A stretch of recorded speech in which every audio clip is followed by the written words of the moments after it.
2020년 현재까지 대한민국에는 19편의 천만 영화가 존재합니다. 천만 영화 하면 여러분들은 어떤 이미지가 떠오르시나요? 왕의 남자와 같이 뛰어난 작품성의 영화, 명량과 같이 국뽕을 차오르게 하는 영화, 아니면 극한 직업같이 편하고 재미있게 볼 수 있는 영화. 지금까지 이런 맛은 없었다. 이것은 갈비인가 통닭인가. 대개 천만 영화라고 하면 여러모로 대단한 영화를 생각하실 텐데요. 정말 의아하게도 이런 영화가 천만이라고 하는 의문이 들게 하는 영화가 있습니다. N차 관람이 아까워 진짜 천만 명이 봤다는 별명을 얻은 최초의 한국형 재난영화. 천만 영화 리뷰 프로젝트에서 두 번째로 이야기할 작품은 바로 윤재균 감독의 2009년작 해운대입니다.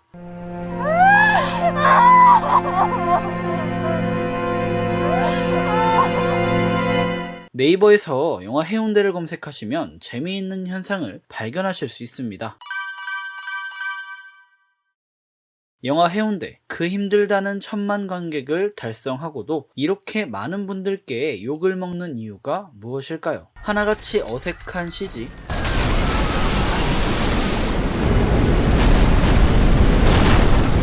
보는 사람이 괴로울 정도로 망측한 코미디,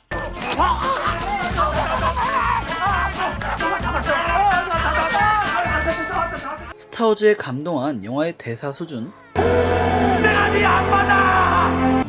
I am your father. 내가 네 아빠다! 딱 봐도 어디서 베껴온 듯한 장면들,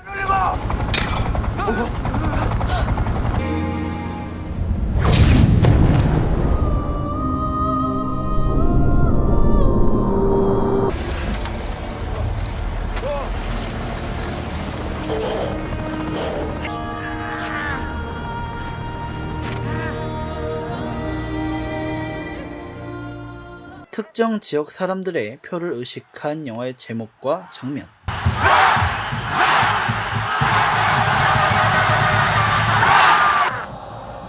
야이 새끼야! 저런 새끼. 하나부터 열까지 지 편한 대로 흘러가는 개연성,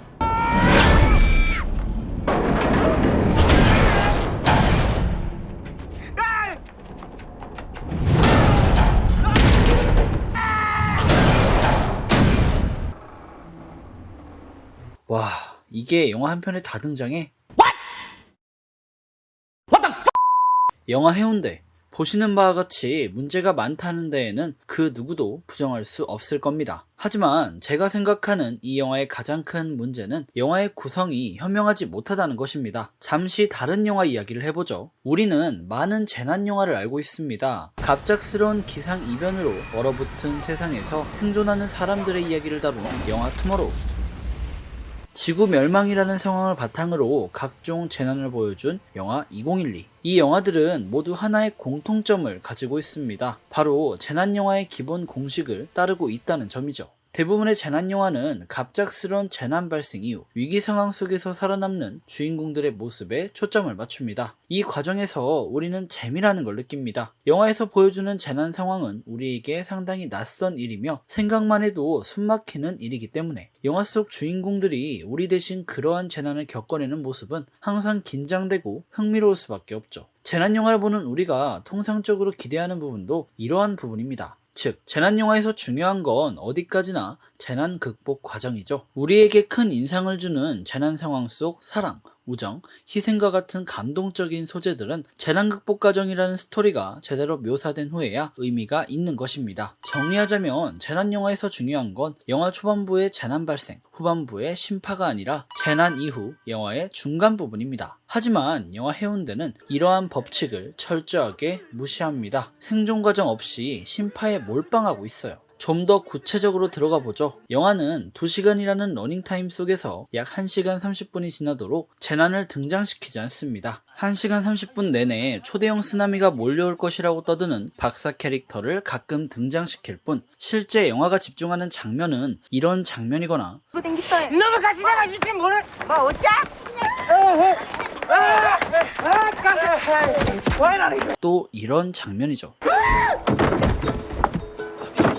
뭐 이런 미친 년이가 있나? 그러지 말고 빨리 앉아라. 감독님, 진짜 죄송한데 앞으로 개그하지 맙시다. 영화는 재난이 발생하기 전까지 좋아하면서 고백은 못하는 찌질한 남자의 이야기. 현이야, 내 알을 낳아도 이혼한 부부의 갈등, 그냥 위험해서 요한다고 얘기했을 뿐이야. 당신이 어떤 방해를 해도 난 강행해. 사람 우습게 보지 마. 자그마치 2009년에 대놓고 아동학대나 되는 철없는 어른. 이런 오글거리는 대사나에 대는 중2병 남자의 허세만 보여줍니다. 이 배에 올라탄 여자들 순서대로 하면 첫 번째, 여기 올라타고도 이렇게 거만하고 도도한 건 네가 처음이야. 오, 그러셨어요? 무슨 다큐멘터리도 아니고 극중 인물들의 삶을 1시간 30분 내내 묘사해요. 이게 재난 영화인가 인간 다큐인가 의심이 들 쯤 영화는 드디어 재난을 등장시킵니다. 그런데 재난의 모습도 참으로 가관입니다. 어색한 CG야 기술력의 문제니 그렇다 치더라도 재난 장면에는 상식이 없어요. 고등학생 때 지구과학을 배웠거나 바다에서 파도를 한 번이라도 본 사람이라면 말도 안 된다고 생각할 장면이 등장합니다. 밀려오는 파도가 쌍파도예요. 게다가 그냥 쓰나미도 아니고 메가 쓰나미가 몰려와서 대형 건물은 무너지는데 광안대교는 멀쩡합니다.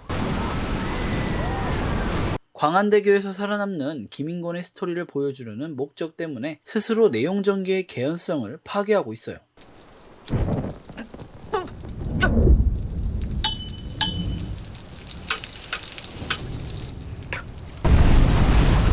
조금만 생각하면 이해가 안 되는 장면이 이 장면만 있었던 게 아니죠.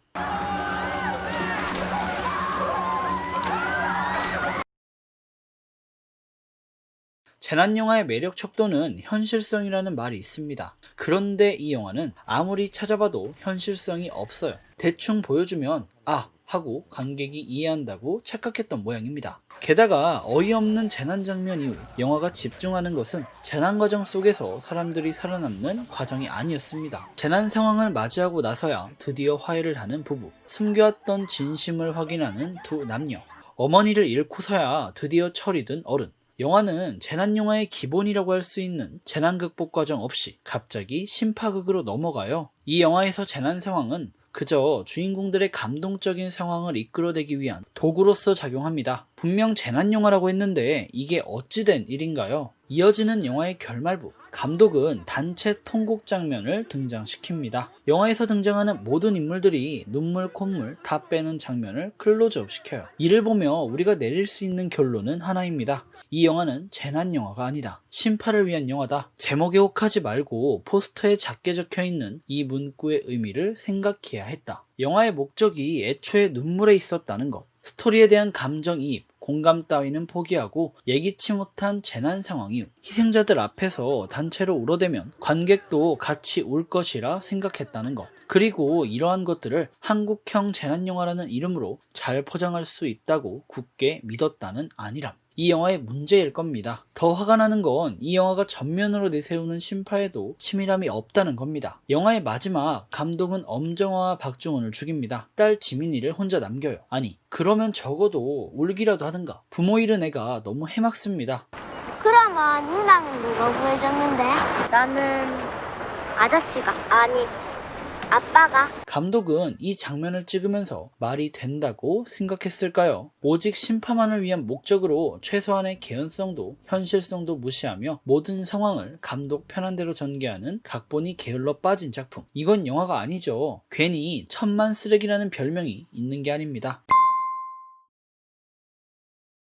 그렇다면 도대체 이런 영화가 어떻게 천만을 간 걸까요? 결론부터 말씀드리자면 철저히 자본과 마케팅의 승리입니다. 영화 해운대의 배급사는 CJ입니다. 영화 개봉 당시 CJ는 자사영화관인 CGV에 해운대 개봉관을 집중시킵니다. 뿐만 아니라 여타 영화관에서도 영화 해운대의 상영관과 상영 횟수가 상당히 높았죠. 실제 개봉 일주일간 해운대의 전국 스크린 점유율은 37.7%였습니다. 2009년 개봉한 국내 영화 중 개봉 일주일간 해운대만큼 높은 스크린 점유율을 차지한 영화는 없습니다. 개봉일도 영화의 흥행에 한몫했는데요. 개봉일은 7월 22일로 여름이었고 직장인의 휴가철, 학생들의 방학, 피서철이라는 상황 속에서 해운대라는 상징적 소재, 재난 안전지대라 여겼던 한국에서 최초의 초대형 재난 블록버스터 장르의 등장이라는 점까지 여러 요인들이 겹치며 영화 해운대는 개봉 9일 만에 300만 관객을 돌파할 수 있었습니다. 그리고 개봉 11일 만에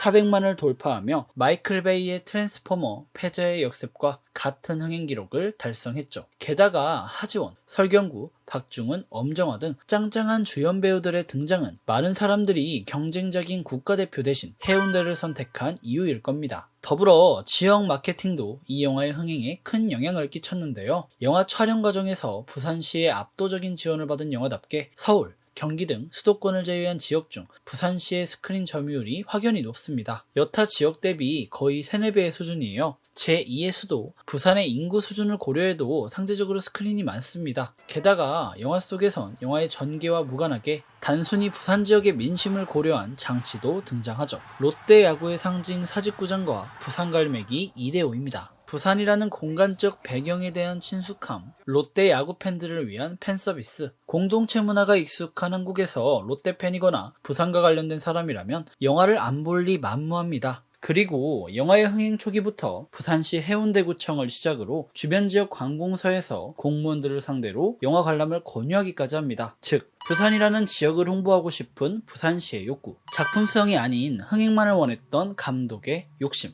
제작사와 배급사의 물질욕, 이 3박자가 맞아떨어져 흥행한 영화가 바로 해운대입니다. 마지막으로 중장년층의 구매력도 이 영화의 흥행 요소라고 볼 수 있습니다. 일반적으로 1000만 관객이라 함은 영화를 즐겨보지 않는 일반인들, 즉 기성세대가 영화를 봤기에 1000만이 되었을 가능성이 높습니다. 실제 대한민국의 여러 1000만 영화들이 기성세대를 잡았기 때문에 가능했죠. 그렇다면 영화 해운대가 중장년층까지 극장 좌석에 앉힐 수 있었던 요인은 무엇일까요? 저는 스토리라고 생각합니다. 역설적이죠? 앞에서 그렇게 까놓고 왜 이제 와서 다시 스토리 이야기를 하는가? 영화 해운대는 나름 똑똑한 구성을 보여줬습니다. 앞서 설명한 것처럼 이혼한 부부의 이야기, 남녀관계에 대한 이야기를 제외하고도 자식을 생각하다 희생된 노모의 이야기, 딸을 살리려는 부부의 이야기, 효에 관한 스토리 등 기성세대를 공감시킬 다양한 스토리가 등장합니다. 이어서 자막과 화려한 CG로 무장해 그간 진입장벽이 높아 보지 못했던 할리우드 재난영화와 달리 한국어가 등장하고 익숙한 배경을 토대로 한 한국형 재난영화는 중장년층에게 굉장한 새로움을 주었을 겁니다. 흥미를 돋구기 충분했죠. 이렇게 보면 감독 윤재규는 흥행이라는 목표 앞에서 굉장히 똑똑한 감독이라는 생각을 합니다. 그의 두 번째 천만 영화인 국제시장도 큰 스토리는 없었지만 해운대에서와 마찬가지로 누구나 공감할 수 있었던 다양한 스토리와 과한 신파를 등장시키며 결국 1000만을 이뤄냈습니다. 마케팅의 방식도 해운대와 비슷했죠. 우리의 아버지, 어머니들의 이야기. 그 누가 안 볼 수 있나요? 이런 걸 보면 흥행이라는 게 꼭 작품성을 따라가지는 않는다는 말이 딱 맞는 듯 합니다. 오히려 감정적인 측면이 더 큰 것 같아요. 지금까지 2개의 천만 영화를 내놓은 윤재균 감독, 과연 세 번째도 가능할까요? 저도 궁금합니다. 한국 천만 영화 리뷰 프로젝트 두 번째 이야기, 영화 해운대 재미있으셨나요? 분석에 대한 여러분들의 생각을 댓글로 남겨주시면 감사하겠습니다. 그럼 지금까지 윤공이었고요. 영상 유익하셨다면 구독과 좋아요, 알람 설정 부탁드립니다. 그리고 영화에 대한 여러분들의 생각을 댓글로 남겨주시면 감사하겠습니다.